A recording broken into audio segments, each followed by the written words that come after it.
ಹೇ they, ನಾನು ನಿಮ್ಮ ಸುಮಾ ಮಾತಾಡ್ತಾ ಇದ್ದು. Welcome back to Sulok diaries.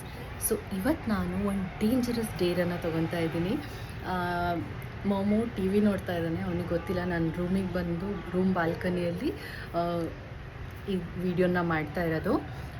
ಏನಂದರೆ ಸಲೂನ್ಗೆ ಹೋಗಿ ಹೇರ್ ಕಟಿಂಗ್ ಮಾಡಿಸ್ಕೊ ಅಂತ ಮೋಮೋ ಹೇಳಿದ್ದ, ಬಟ್ ನಾನು ಓಕೆ ಅಂತ ಹೇಳಿದ್ದೆ. ನಾನೇ ಹೇರ್ ಕಟಿಂಗ್ ಮಾಡ್ಕೊತಾ ಇದ್ದೀನಿ. ಬನ್ನಿ ಹೇರ್ ಕಟಿಂಗ್ ಸ್ಟಾರ್ಟ್ ಮಾಡೋಣ, ಹೇಗಿರುತ್ತೆ ಅಂತ ನೀವು ನೋಡಿ. ಮೊದಲು ನೀಟಾಗಿ ಹೇರನ್ನು ಬ್ರಷ್ ಮಾಡ್ಕೊಳ್ಳಿ. ಅದರಲ್ಲಿ ಏನೂ ಒಂದು ಸ್ವಲ್ಪನೂ ಗಂಟಿರಬಾರ್ದು, ನೀಟಾಗಿ ಸ್ಮೂತಾಗಿರಬೇಕು. ಹಾಗೆಯೇ ನಾನು ಸ್ವಲ್ಪ ಸ್ಟ್ರೈಟ್ನಿಂಗ್ ಮಾಡ್ಕೊತಾ ಇದ್ದೀನಿ, ಯಾಕಂದರೆ ಪ್ರಾಪರಾಗಿ ಎಲ್ಲ ಹೇರು ಈಕ್ವಲ್ ಲೆಂತಲ್ಲಿ ಇರುತ್ತೆ. ಬಿಕಾಸ್ ಕರ್ಲಿ ಇದ್ದರೆ ಕೆಲವೊಂದು ಕರ್ಲಿ ಇರುತ್ತೆ, ಕೆಲವೊಂದು ಸ್ಟ್ರೈಟ್ ಇರುತ್ತೆ. ಆವಾಗ ಕಟ್ಟಿಂಗಲ್ಲಿ ಪ್ರಾಬ್ಲಮ್ ಆಗಬಾರ್ದು ಅಂತ ನಾನು ಹೀಗೆ ಮಾಡಿರೋದು. ನಂತರ ಎಲ್ಲ ಹೇರನ್ನು ಬ್ಯಾಕ್ ಕೋಮ್ ಮಾಡಿಕೊಂಡು ಮುಂದ್ಗಡೆ ಟೈ ಮಾಡ್ಕೊಬೇಕು. ನಾನು ವೀಡಿಯೋದಲ್ಲಿ ನೋಡ್ತಿದ್ದೀರಲ್ಲ ಆ ಥರ ಮಾಡಿಕೊಂಡು ನಂತರ ಪ್ರಾಪರಾಗಿ ಎಲ್ಲ ಹೇರನ್ನು ಮುಂದೆ ತೊಗೊಂಡು ಇನ್ನೊಂದು ಟೈ ಮಾಡ್ಕೊಳ್ಳಿ. ಬಿಕಾಸ್ ಅದನ್ನು ನೀವು ಆ ಥರ ಹಂಗೆ ಎಳೆದು ಮುಂದೆ ತೊಗೊಂಬಂದರೆ ಅದು ಎಲ್ಲ ಹೇರು ಕರೆಕ್ಟಾಗಿ ಬರುತ್ತೆ. ಸೊ ನಾನು ಆ ಥರ ಮಾಡ್ತಿರೋದು. ಸೊ ನಿಮ್ಗೆ ಎಷ್ಟು ಲೆಂತ್ ಬೇಕೋ ಅಷ್ಟು ಲೆಂತಿಗೆ ತಂದ್ಕೊಂಡು ಕಟ್ ಮಾಡ್ಕೊಳ್ಳಿ.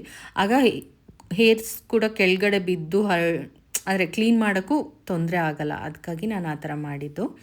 ಸೊ ಈ ಥರ ತುದಿನ ಸ್ವಲ್ಪ ನೀಟಾಗಿ ಕಟ್ ಮಾಡ್ಕೊಬೇಕಾಗುತ್ತೆ.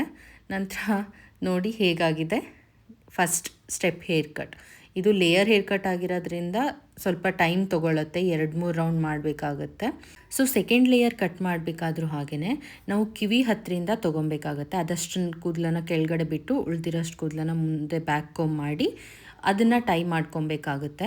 ನಾನು ಹಿಂದ್ಗಡೆನೂ ರಬ್ಬರ್ ಹಾಕ್ಕೊತಾ ಇದ್ದೀನಿ, ಯಾಕಂದರೆ ಅದು ಸುಮ್ಮನೆ ನನಗೆ ಡಿಸ್ಟರ್ಬ್ ಮಾಡಬಾರ್ದು ಅಂತ. ಸೊ ಮುಂದ್ಗಡೆ ಮತ್ತೆ ಬ್ಯಾಕ್ ಕೋಮ್ ಮಾಡಿ ಅದನ್ನು ಟೈ ಮಾಡಿ ಸೇಮ್ ಅದೇ ಥರ ಇನ್ನೊಂದು ರಬ್ಬರ್ ಬ್ಯಾಂಡನ್ನು ಹಾಕಿ ಸ್ವಲ್ಪ ಅದನ್ನು ಪ್ರಾಪರಾಗಿ ಎಲ್ಲ ಕೂದಲನ್ನು ಮುಂದೆ ಬರೋ ಥರ ಎಳ್ಕೊಂಬಂದು ಹಾಗೆಯೇ ಅದನ್ನು ಕಟ್ ಮಾಡ್ಕೊಳ್ಳಿ. ಅದು ತುಂಬ ಶಾರ್ಟ್ ಮಾಡಬೇಡಿ, actually I made a mistake.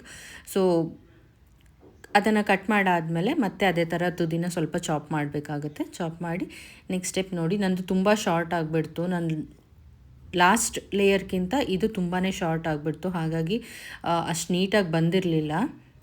ನೀವೇ ನೋಡ್ತಿದ್ದೀರಲ್ಲ ವಿಡಿಯೋದಲ್ಲಿ, ಅಷ್ಟು ನೀಟಾಗಿ ಬಂದಿಲ್ಲ ಇದು. ಸೊ ಇವಾಗ ಥರ್ಡ್ ಲೇಯರ್ ಮಾಡೋಕ್ಕೆ ನಾವು ಐಬ್ರೋಸಿಂದ ರೌಂಡ್ ಅಪ್ ತೊಗೊಬೇಕಾಗುತ್ತೆ ಹೇರನ್ನು.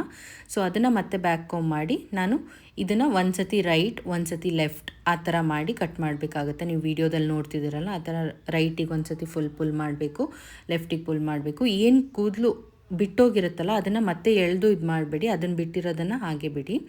ಇವಾಗ ಮುಂದ್ಗಡೆ ಬ್ಯಾಂಗ್ಸ್ ಕಟ್ ಮಾಡೋಕ್ಕೆ ಸ್ವಲ್ಪ ಟ್ರಯಾಂಗಲ್ ಶೇಪಲ್ಲಿ ತೊಗೊಂಡು ಅದನ್ನು ಟ್ವಿಸ್ಟ್ ಮಾಡಿ ಅದನ್ನು ಸ್ಟ್ರೇಟ್ ಕಟ್ ಮಾಡಿ ಅದನ್ನು ಚಾಪ್ ಮಾಡಿ ಮತ್ತೆ ಇವಾಗ ಬ್ಯಾಂಗ್ಸ್ ಕೂಡ ರೆಡಿಯಾಗಿರುತ್ತೆ. ಬಟ್ ಏನಂದರೆ ನಾನು ಮಾಡಿರೋ ಮಿಸ್ಟೇಕು, ನಾನು ಸೆಕೆಂಡ್ ಲೇಯರ್ ತೊಗೊಳ್ಳುವಾಗ ತುಂಬ ಜಾಸ್ತಿ ಕಟ್ ಮಾಡಿಬಿಟ್ಟೆ ಫಸ್ಟ್ ಲೇಯರ್ ಥರನೇ.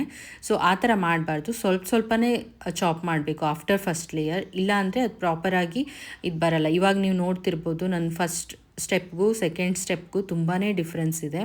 ಸೊ ಹಾಗಾಗಿ ಇದಷ್ಟು ನೀಟಾಗಿ ಬಂದಿಲ್ಲ. ಸೊ ನಾನು ಆಫ್ಟರ್ ಹೇರ್ ವಾಶ್ ನನಗದು ನೀಟಾಗಿ ಗೊತ್ತಾಯಿತು.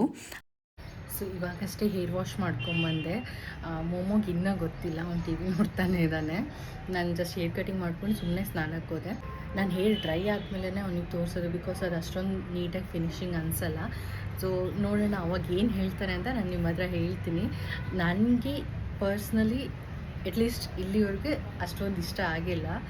ನಾವು ನೆಕ್ಸ್ಟ್ ಮಂತ್ ಮಂಗಳೂರಿಗೆ ಹೋಗಬೇಕು. ಸೊ ನಾನು ಅವಾಗ ಅಲ್ಲಿ ಒಂದು ಕಡೆ ಸಲೂನ್ಗೆ ಹೋಗ್ತೀನಿ, ಅಲ್ಲೇ ಹೋಗೋಣ ಅಂತ ಅಂದ್ಕೊತಾ ಇದ್ದೀನಿ. ಅಷ್ಟೊಂದು ಇಷ್ಟ ಆಗಿಲ್ಲ ನನಗೆ. ನೋಡೋಣ, ಇದೊಂದು ಮಂತ್ ಹೆಂಗೋ ಹೀಗೆ ಇದ್ಕೊಳ್ಳಿ. ಸೊ ನೆಕ್ಸ್ಟ್ ಮಂತ್ ಮಂಗಳೂರಲ್ಲಿ ನಾನು ಈ ಹೇರ್ ಸ್ಟೈಲ್ನ ಚೇಂಜ್ ಮಾಡಿ. ಸೊ ಮೋಮೋನ ಹೇರ್ ಕಟ್ ಹೇಗಾಗಿದೆ ಅಂತ ಕೇಳಿದೆ.